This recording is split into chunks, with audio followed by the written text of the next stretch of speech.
নমস্কার। আমাদের সব কটা গ্রহ ভালো আছে, আমাদের ভালো ফল দিচ্ছে, কিন্তু আমাদের লাইফে প্রচণ্ড স্ট্রাগল করতে হয়, প্রচণ্ড খাটতে হয়, তারপরেও ভালো ফল পাওয়া যায় না।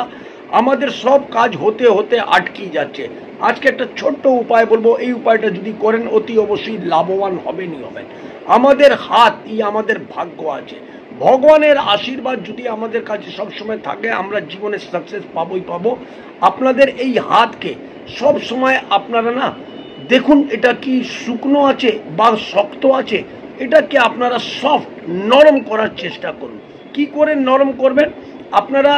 বা এর মধ্যে রোজ ক্রিম লাগাতে শুরু করুন, বা আপনারা দুধ একটু 2-4 চামচের মধ্যে জল দিয়ে এটাকে রোজ আপনারা দুধ দিয়ে হাত ধুতে শুরু করুন।